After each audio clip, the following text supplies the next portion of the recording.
वज़ारत उज़्मा का मनसब संभालने के बाद शहबाज शरीफ कराची के लिए रवाना। वज़ीर आज़म शहबाज शरीफ बाबा कौम के मज़ार पर हाज़िरी देंगे। इजलास में शहर कायद के तरक्याती मंसूबों पर ब्रीफिंग दी जाएगी। वज़ीर आज़म का MQM के मरकज़ बहादुराबाद जाने का भी प्लान है। वज़ारत उज़्मा का मनसब संभालने के बाद शहबाज शरीफ कराची के लिए रवाना हो गए हैं। वज़ीर आज़म शहबाज शरीफ बाबा कौम के मज़ार पर हाज़िरी देंगे। इजलास में शहर कायद के तरक्याती मंसूबों पर ब्रीफिंग दी जाएगी। वज़ीर आज़म का MQM के मरकज़ बहादुराबाद भी जाने का प्लान है। वज़ारत उज़्मा का मनसब संभालने के बाद शहबाज शरीफ कराची के लिए रवाना हो गए। वज़ीर आज़म शहबाज शरीफ बाबा कौम के मज़ार पर हाज़िरी देंगे। इजलास में शहर कायद के तरक्याती मंसूबों पर ब्रीफिंग दी जाएगी। वज़ीर आज़म शहबाज शरीफ MQM के मरकज़ बहादुराबाद भी जाएंगे। वज़ारत उज़्मा संभालने के बाद वज़ीर आज़म शहबाज शरीफ आज कराची का एक दौरा कर रहे हैं। कराची दौरे पर उनकी क्या मसरूफियात रहेंगी, ये बताएंगे नुमाइंदा दुनिया न्यूज़ लियाकत अली राना। जी, हम इस वक्त मज़ार कायद के बाहर मौजूद हैं। वज़ीर आज़म पाकिस्तान मियाँ मोहम्मद शहबाज शरीफ आज वज़ीर आज़म मुंतखब होने के बाद कराची के एक रोज़ा दौरे पर पहली मरतबा कराची आ रहे हैं। वो कुछ देर के बाद उनकी कराची आमद के फ़ौरन बाद वो यहाँ दीगर सियासी कायदीन के हमरा मज़ार कायद पर हाज़िरी देंगे, फातिहा खानी करेंगे और मेहमानों की किताब में अपने तासुरात दर्ज करेंगे। इसके साथ साथ वो यहाँ से वज़ीर आला हाउस जाएंगे, जहाँ वज़ीर आला सिंध सैयद मुराद अली शाह उनका इस्तकबाल करेंगे और इसके बाद वज़ीर आला के साथ साथ दीगर सियासी कायदीन के साथ उनकी मुलाकात होगी। जबकि वज़ीर आला हाउस में ही उनकी कराची के बिजनेसमैनों और सनतकारों से मुलाकात भी मुतवक्के है और शेड्यूल के मुताबिक इसके बाद वज़ीर आज़म पाकिस्तान बहादुराबाद में MQM के मरकज़ जाएंगे, जहां MQM के कायदीन और उनके अरकान असम्बली से मुलाकात भी करेंगे। इस वक्त यहाँ मज़ार कायद पर सूरत हाल ये है कि सिक्योरिटी सख्त कर दी गई है। पुलिस और SSG कमांडोज़ के भारी नफरी जो अहाता मज़ार में और बाहर तैनात कर दी गई है। इर्द गिर्द की जो बुलंद इमारतें हैं वहाँ भी SSG कमांडो तैनात कर दिए गए हैं। अभी कुछ देर पहले एक हेलीकॉप्टर भी आकर यहाँ मज़ार कायद में आके उतरा है। वज़ीर आज़म पाकिस्तान इसी हेलीकॉप्टर में एयरपोर्ट से यहाँ मज़ार कायद पहुँचेंगे अपने दीगर साथ कायदीन के हमरा और यहाँ मज़ार कायद पर हाज़िरी देंगे। शहबाज शरीफ मुल्क के नए वज़ीर आज़म बन गए। उन्होंने माजी में कराची वालों से भी कई वादे किए। वज़ारत उज़्मा का मनसब संभालने के बाद शहर कायद के बासी उनसे क्या उम्मीदें लगाए बैठे हैं, ये बता रहे हैं कराची से फैसल खान। नौ मुंतखब वज़ीर आज़म शहबाज शरीफ ने गुज़िश्ता दौरों में कराची में ये बात कही कि जब भी हुकूमत में आएंगे तो कराची में तरक्याती काम होंगे, मेट्रो ट्रेन चलेगी और कराची को लाहौर से ज़्यादा डेवलप करेंगे। इस हवाले से कराची वाले क्या इस बात पर यकीन करते हैं या नहीं, आइए उनसे राय जानते हैं। पहले उन्होंने किया नहीं, ये हमारे यहाँ जो MQM के जो हमारे कमाल साहब थे, जो उनके हवाले से जो हो गया, पुल बन गया, ये हो गया, वो हो गया, उनकी वजह से हो गया। बाकी नहीं तो यहाँ तो वो पूछते ही नहीं थे वो लोग। क्या भाई जो वज़ीर आज़म थे नवाज़ शरीफ, उन्होंने जो वादा किया था कराची में मेट्रो चलाएंगे, ये करेंगे, वो तो उन्होंने पूरा किया। दिन हड़ताल रहती थी, उन्होंने अमन किया और वो अपने भाई के नक्शे कदम पे चलेंगे तो इंशाल्लाह ना ज़रूर कराची तरक्की करेगा। नहीं, शहबाज शरीफ से तो कोई उम्मीद नहीं। कोई भी हो, शहबाज शरीफ हो, नवाज शरीफ हो, इन लोग को चाहिए यह खोले मजदूरों के लिए, गरीबों के लिए यह रोज़गार दे। बाहर ले आकर के लंदन में इधर उधर फैक्ट्रियाँ लगाई हुई है, 10-20 फैक्ट्रियाँ चल रही हैं, लोग यह लोग ख्वार फिर रहे हैं खाली लॉलीपॉप है इनका। 40 साल में नहीं बदला तो अब क्या बदलेगा, ये बताओ। ये तो ऐसा नहीं लगता भाई, इसलिए जब कराची वाले खुद कराची को नहीं सही कर सकते तो वो उतनी दूर से आके क्या करेंगे। इनका तो सबसे करीब में पीपल्स पार्टी है जो हमेशा हुकूमत में रही है। अगर पीपल्स पार्टी वाले साथ देंगे तो कभी शायद कराची कुछ हो जाए, अदरवाइज नामुमकिन। कराची को कराची वाले ही सही करेंगे। शहरियों का कहना है कराची से हमेशा हुक्मरानों ने वादे किए जो कभी वफा नहीं हुए। अब देखना यह है कि शहबाज शरीफ अपने किए गए ऐलानात को कितना पूरा करते हैं। कैमरामैन शकील खान के साथ फैसल खान, दुनिया न्यूज़, कराची। और अब आपको बताएं कि नई हुकूमत की तैयारियां। बजट तरजीहात कमेटी का इजलास कुछ देर बाद होगा। बजट तरजीहात कमेटी 19 अप्रैल तक वजारतों की डिमांड का जायजा लेगी। वजारत ख़जाना ने तरजीही कमेटियों के इजलास का शेड्यूल जारी कर दिया है। विफाकी वजारतें डिवीजन तरक्याती बजट की डिमांड्स पेश करेंगी। वजारत ख़जाना वजारतों की डिमांड्स और बजट का जायजा लेगी। इसी पर बात करेंगे नुमाइंदा दुनिया न्यूज़ शोएब निज़ामी हमारे साथ मौजूद हैं। जी शोएब, बताइएगा इस हवाले से। जी, जैसी नई हुकूमत आई है तो बजट से मुतालिक जो गैर यकीनी सूरत हाल है वो वाज़ेह हो गई है। और अब ब्यूरोक्रेसी को पता है कि फौरी तौर पर जो है वो पीरियोडिक कमेटी बुलाकर जो मुख्तलिफ वजारतें, डिवीजन और महकमे उनकी बजट के अंदर क्या तरजीहात हैं उसका जायजा लिया जाएगा। तकरीबन 13 से लेकर 19 तक जो है तमाम वजारतें और महकमों की जो तरजीहात हैं वो पेश की जाएंगी, उनकी डिमांड का जायजा लिया जाएगा। उसके बाद जो है वो बजट की प्रोसेसिंग का जो है वो अगला मरहला आ जाएगा। तो अब ये कहा जा सकता है कि बजट से मुताल्लिक जो है सूरत हाल वाज़ेह हो गई है और नई हुकूमत ने लेकर तैयारी शुरू कर दी है। जी शे, बहुत शुक्रिया, आपने तफसीलात से आगाह किया। वज़ीर आज़म शहबाज शरीफ ने नवाज शरीफ और इसहाक डार के सिफारती पासपोर्ट जारी करने के अहकामात दे दिए। ज़राए के मुताबिक नवाज शरीफ और इसहाक डार की वतन वापसी से मुतल्लिक लंदन में पाकिस्तानी मिशन को भी हिदायत दे दी गई हैं। नवाज शरीफ सिफारती पासपोर्ट पर वतन वापस आएंगे। साबिक वज़ीर आज़म ने ट्विटर पैगाम में कहा कि मुत्तहिदा अपोजिशन की काविशों से पाकिस्तान में आइनी तब्दीली के जरिए शहबाज शरीफ को इंतहाई मुश्किल हालात में वज़ारत उज़्मा की जिम्मेदारी मिली। जवाबी ट्वीट में शहबाज शरीफ ने कहा, नवाज शरीफ ने तरक्की का सफ़र जहाँ से छोड़ा था उसे वहीं से आगे लेकर चलेंगे। इलेक्शन कमीशन में पीटीआई फॉरेन फंडिंग केस की समाअत बाज़ मतलूबा रिकॉर्ड दफातर बंद होने की वजह से दस्तयाब नहीं, ऐसा कहना था वकील अनवर मंसूर का। मजीद कहा कि गैर मुल्की हुकूमत, मल्टीनेशनल या मुकामी कंपनियों से फंड नहीं लिए जा सकते। इलेक्शन एक्ट में करार दिया गया है कि किसी भी गैर मुल्की जराए से फंडिंग लेना ममनू है। वकील पीटीआई की जानिब से यह भी बताया गया कि इलेक्शन एक्ट में मुकामी कंपनियों से फंडिंग पर पाबंदी खत्म कर दी गई। फॉरेन फंडिंग केस पर होने वाली समाअत से मुतल्लिक मजीद तफसीलात जानेंगे नुमाइंदा दुनिया न्यूज़ मोहसिन एजाज से। मोहसिन, बताइएगा। देखिए, पाकिस्तान तहरीक इंसाफ ममनुआ फंडिंग केस की समाअत इलेक्शन कमीशन ऑफ पाकिस्तान में हुई है और चीफ इलेक्शन कमिश्नर की सरबराही में 3 रुकनी बेंच ने इस केस की समाअत की। इलेक्शन कमीशन में आज तहरीक इंसाफ के वकील अनवर मंसूर पेश हुए और उन्होंने अपने दलाइल में ये कहा कि आज ज्यादा तफसील में नहीं जा सकूंगा क्योंकि मौजूदा हालात में तहरीक इंसाफ के दफातर गैर फाल है और बाज़ मतलूबा रिकॉर्ड दफातर बंद होने की वजह से दस्तयाब नहीं हो सका। उन्होंने कहा कि गैर मुल्की हुकूमत, नेशनल या मुकामी कंपनियों से फंड नहीं लिए जा सकते। पाकिस्तान से बाहर रजिस्टर्ड कंपनियों को मुकामी कंपनी नहीं कहा जा सकता। उन्होंने अपने दलाइल में ये भी कहा कि इलेक्शन एक्ट में करार दिया गया है कि किसी भी गैर मुल्की जराए से फंडिंग लेना ममनू है। इलेक्शन एक्ट में मुकामी कंपनियों से फंडिंग पर पाबंदी खत्म कर दी गई है। इस मुद्दे पर member Sindh election commission Nisar Durrani ने इस्तफसार किया कि क्या आप ये तस्लीम कर रहे हैं कि गैर मुल्की फंडिंग हुई है। इस पर उन्होंने कहा कि किसी ममनुआ जराए से कोई फंडिंग नहीं ली, बाहर से पैसा आया है लेकिन ममनुआ फंडिंग का जो इल्जाम है वो गलत है। अनवर मंसूर ने अपने दलाइल में कहा कि कभी किसी सिंह और अमिता सेठी से फंडिंग का इल्जाम लगाया जाता है। क्या पाकिस्तान में हिंदू, सिख और ईसाई नहीं रहते? अगर फंड देने वाले गैर मुल्की हैं तो अकबर एस बाबर अपना इल्जाम शवाहिद के साथ साबित करे। उन्होंने आज के दलाइल में ये भी कहा कि किसी भारतीय शहरी से कोई फंडिंग नहीं ली। किसी हिंदू शहरी ने अगर दोहरी शहरियत हासिल की तो क्या वो गैर मुल्की हो गया? उन्होंने ये भी कहा कि बाहर की किसी कंपनी से फंड आना ममनू नहीं होगा। उन्होंने कहा कि अमेरिका से आने वाले पैसे को गैर मुल्की फंडिंग करार दिया गया। अमेरिका में फंड जमा करने के लिए फारा के तहत रजिस्ट्रेशन जरूरी है। उन्होंने कहा कि बैरून मुल्क से जितना पैसा भी आया सब जाहिर किया गया है और दोहरी शहरियत के हामिल अफराद भी पाकिस्तानी शहरी ही कहलाते हैं। स्क्रूटनी कमेटी के हवाले से उन्होंने कहा कि इस कमेटी ने पीपीओ कानून के सेक्शन 6 की गलत तशरीह की और पीपीओ में किसी भी गैर मुल्की जराए से फंडिंग लेने पर पाबंदी नहीं है। अनवर मंसूर ने अपने दलाइल में ये भी कहा कि स्क्रूटनी कमेटी ने की जो रिपोर्ट है जिस कानून के तहत बनाई गई उसका वजूद ही नहीं है। इलेक्शन एक्ट की मुतलका शिक को पीपीओ कानून जाहिर करके रिपोर्ट बनाई गई। अब इलेक्शन कमीशन की जानिब से इस केस की जो मजीद समाअत है उसे 19 अप्रैल तक मुलतवी कर दिया गया है। बहुत शुक्रिया आपका मोहसिन, तफसीलात से आगाह कर रहे थे। इस्लामाबाद हाई कोर्ट ने पीटीआई रहनुमाओं शहजाद अकबर और शहबाज गिल के नाम स्टॉप लिस्ट से फौरी निकालने का हुक्म दे दिया है। इस्लामाबाद हाई कोर्ट के चीफ जस्टिस अतहर मिनुल्लाह ने पीटीआई रहनुमा शहजाद अकबर और शहबाज गिल की स्टॉप लिस्ट में नाम शामिल करने के खिलाफ दरख्वास्तों पर समाअत की।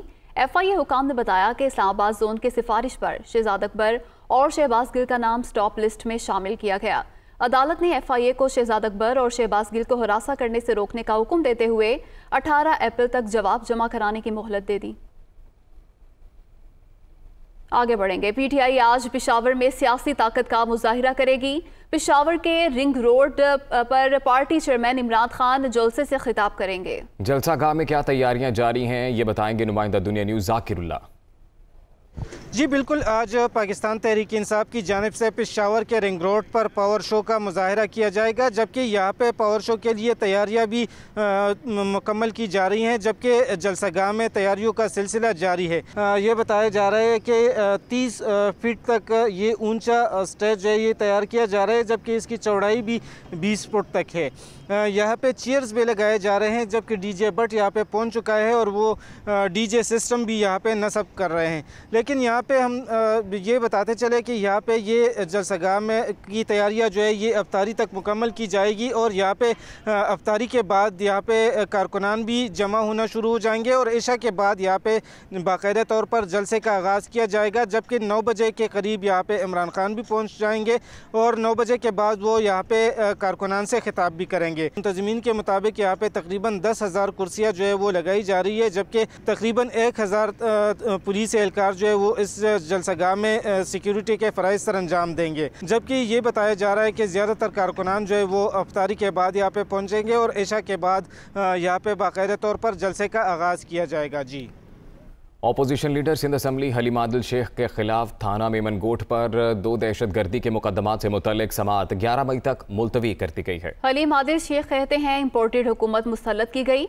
मौशी क्रिमिनल्स का टोला हुक्मरानी के लिए आ रहा है। वो कराची में मीडिया से गुफ्तगू कर रहे थे। जिस रोज़ इस माशी दहशत गर्द पे फ़र्द जुर्म आयद होनी थी और उनके साहबजादे पर, उस रोज़ उन्होंने क्राइम मिनिस्टर का हल्फ उठा लिया। मैं कहना चाहता हूँ इससे बुरे दिन हमने नहीं देखे। तमाम नैब ज़दगान, नैब से मफरूर, नैब से बेल ज़दा, नैब से ज़मानत शुदा लोग अब जाके मुख्तलिफ इदारे वज़ीर बनेंगे और इनका पहली सोच ये है कि नैब को ख़त्म करके सब अपनी आज़ादी हासिल कर लें। कराची वालों जागते रहना, पूरे सिंध वालों जागते रहना। आज ये सौदागर इकट्ठे हो रहे हैं, आज ये सौदागर सिंध का सौदा करने के लिए इकट्ठे हो रहे हैं। वज़ीर आज़म शहबाज शरीफ की नैब के 3 रेफरेंसेस में हाजिरी माफ़ी की दरख्वास्त मंजूर कर ली गई। लाहौर की एहतसाब अदालत में वज़ीर आज़म शहबाज शरीफ, हमजा शहबाज और दीगर के खिलाफ नैब के 3 रेफरेंसेस की समाअत जज नसीम अहमद विर्क ने की। इस मौके पर वज़ीर आज़म की लीगल टीम की जानिब से हाजिरी माफ़ी की दरख्वास्त दायर की गई, जिसमें वज़ीर आज़म शहबाज शरीफ की मसरूफियात के बायस हाजिरी माफ़ी की इस्तदा की गई, जो मंजूर करते हुए अदालत ने समाअत 28 अप्रैल तक मुलतवी कर दी, जबकि अदालत ने हमजा शहबाज को भी हाजिरी के बाद जाने की इजाज़त दे दी। आपको इस्लामाबाद लिए चलते हैं। अकबर एस बाबर मीडिया से गुफ्तगू कर रहे हैं। ना सिर्फ ये बल्कि पाकिस्तान तहरीक इंसाफ के मरकज़ी फाइनेंस बोर्ड की रेजोल्यूशंस मौजूद हैं जो हमारे पास आ चुकी हैं, जिसके ज़रिए वो 2 अकाउंट्स जो हमारे पास हैं जिनकी दस्तावेजी सबूत हैं उनको वो करारदादों के ज़रिए ऑपरेट कर रहे थे। तो मैं ये कहना चाहता हूँ कि पाकिस्तान तहरीक इंसाफ ने 15 मार्च को जो ये दावा किया है कि 11 अकाउंट्स उनके इल्म नहीं थे, उसका तो सबूत 2 अकाउंट्स का तो हमारे पास आ चुका है कि उन्होंने सरासर झूठ बोला, उन्होंने सरासर मिसलीड किया इलेक्शन कमीशन ऑफ पाकिस्तान को। सिर्फ ये एक पहलू ही काफ़ी है कि जिस क़यादत ने इलेक्शन कमीशन को 15 मार्च 2022 तक मिसलीड करने की कोशिश की, इस पे संगीन नताइज निकल सकते हैं। अभी हम मामलात और तो छोड़ें, दूसरा जो अहम तरीन मामला है वो है वो 4 मुलाजमीन के अकाउंट्स जिसमें पैसा आया। पाकिस्तान तहरीक इंसाफ के सेंट्रल फाइनेंस बोर्ड की करारदाद मौजूद है जिसमें उन्होंने 4 मुलाजमीन को जो मरकज़ी सेक्रेटेरिएट के मुलाजमीन थे उनको इख्तियार दिया कि वो ये पैसे जमा करें पाकिस्तान तहरीक इंसाफ के नाम पे पाकिस्तान में और बैरून मुल्क से, जो कि हुआ। जो उनके सेंट्रल फाइनेंस सेक्रेटरी आज सिराज अहमद ने एक रिपोर्ट में तस्दीक की कि इन अकाउंट्स में पैसा आया है। ये 4 खुफिया अकाउंट्स में करोड़ों रुपए से ज़्यादा हुंडी और मुख्तलिफ ज़राए से पैसा आया जो इनके ज़ाती अकाउंट्स में आया। इनसे कैश चेक साइन कराए गए और वो पैसा निकाला गया। ये मनी लॉन्ड्रिंग के ज़ुमरे में भी आता है। तो मैं ये दावा करता, आज ये मुतालबा करता हूँ कि इन तमाम खुफिया अकाउंट्स की जो दस्तावेजी सबूत अब पब्लिक रिकॉर्ड का हिस्सा है, इसकी तहकीकात की जाए। इसकी FIA के ज़रिए तहकीकात की जाए। ये केस अपनी जगह पे, यहाँ शवाहिद अपनी जगह पे, इस पे फैसला इंशाअल्लाह जल्द अज जल्द आ भी जाएगा। लेकिन ये एक बड़ा घिनौना जुर्म किया है पाकिस्तान तहरीक इंसाफ की मरकज़ी क़यादत ने, जो मुलाजमीन के अकाउंट्स को इस्तेमाल किया है डोनेशंस रिसीव करने के लिए और फिर उसको छुपा के बैठे हुए हैं, जबकि हमने दस्तावेजी सबूत दिए और उसको उन्होंने तस्लीम किया। और वो दस्तावेजी सबूत में उस वक्त के जो फाइनेंस बोर्ड के मेंबरान थे, आमिर कियानी, सैफुल्लाह नियाजी, तारिक शेख, सरदार अजहर तारिक, कर्नल यूनुस अली रज़ा, ये उनके नाम लिखे हुए हैं, ये मौजूद हैं आज इधर ही। पाकिस्तान तहरीक इंसाफ के वो जो 4 मुलाजमीन हैं मरकज़ी सेक्रेटेरिएट में, वो आज मौजूद हैं। ये बहुत जल्द इसकी तहकीकात। PTI रहनुमा फ़ारूक हबीब मीडिया से गुफ्तगू कर रहे हैं। इमरान खान ने पहली बार पाकिस्तान के आम आदमी को, पाकिस्तान के बैरून मुल्क रहने वाले पाकिस्तानियों से फ़ंड रेजिंग जमा की, जो नया पाकिस्तान के एक खुददार इस्लामी फलाही रियासत बनाने के नज़रिए के साथ खड़े। उन्होंने हमें फ़ंड दिया, उसका रिकॉर्ड हमारे पास मौजूद है। आज मैं ये चैलेंज से कहता हूँ, जितनी बुक कीपिंग यानी कि जो खातों का रिकॉर्ड, जो auditors, best auditors, top 10 QCR rated auditors हमारे हैं, वो ना नून लीग के पास है ना पीपल्स पार्टी के पास हैं। पिछले 2018 मार्च से यानी 4 साल से केस चल रहा है पीपल्स पार्टी नून लीग का, अभी तक वो स्क्रूटनी कमेटी के पास पड़ा हुआ है। बड़ी मुश्किल से अल्लाह अल्लाह करके स्क्रूटनी कमेटी 4 महीने 5 महीने बाद फाल हुई है। उसके बाद फिर 30 अप्रैल की डेट पड़ गई है। तो भी पीपल्स पार्टी के 64 करोड़ का नून लीग का हिसाब है, 35 करोड़ रुपए का पीपल्स पार्टी का हिसाब है। 10 जाली अकाउंटों का जवाब उन्होंने देना है, 12 अकाउंटों का नून लीग ने जवाब देना है। तो बुनियादी तौर पर हमने अपना रिकॉर्ड भी सामने रखा। आज हमारे वकील साहब ने जो स्क्रूटनी कमेटी के अंदर जिन कवानीन की डेफिनेशन को मुनासिब अंदाज से पेश नहीं किया गया था, उनके ऊपर भी बात की है और अपने केस को बेहतरीन अंदाज से जो है वो आर्गू किया है। आइंदा तारीख में भी हम आर्गू करेंगे और हम यहीं पे हैं, हम इलेक्शन कमीशन में पेश हो रहे हैं। लेकिन कौन नहीं भागता है हर बार तारीखों के पीछे, वो नून लीग है, पीपल्स पार्टी है। तो मरियम हिम्मत करें, मैं आपको चैलेंज कर रहा हूँ, बिलावल मैं आपको चैलेंज कर रहा हूँ, हिम्मत करें, आएँ इलेक्शन कमीशन में, अगली हेयरिंग के अंदर अपना रिकॉर्ड लेकर आएँ। यहाँ पर जिस बंदे को आप खड़ा करते हैं वो तो आज आपका इजी लोड पे चलने वाला बंदा है, तो ख़ुद सामने आए ना। क्योंकि पिछली हेयरिंग पे तो मरियम औरंगज़ेब भी आ गई थी, उससे पिछली हेयरिंग में एहसन इकबाल भी आ गए थे। अब ज़रा मरियम भी सामने आ जाएँ, अकबर एस बाबर के जो सही आका हैं वो सामने आए, खुल के आएँ। हमारा मुकाबला उनके साथ है, अकबर एस बाबर की कोई हैसियत नहीं है। बुनियादी तौर के ऊपर आज हम इलेक्शन कमीशन में मौजूद हैं, पाकिस्तान का आईनी इदारा है। बुनियादी तौर के ऊपर आर्टिकल 224 के तहत जब भी असम्बलियाँ तहलील होंगी, इलेक्शन कमीशन ने तैयार रहना है 90 रोज़ के अंदर इंतखाबात करवाने के हवाले से। अगर कोई ज़मीनी इलेक्शन आता है तो वो 60 दिन के अंदर अंदर इलेक्शन करवाना है।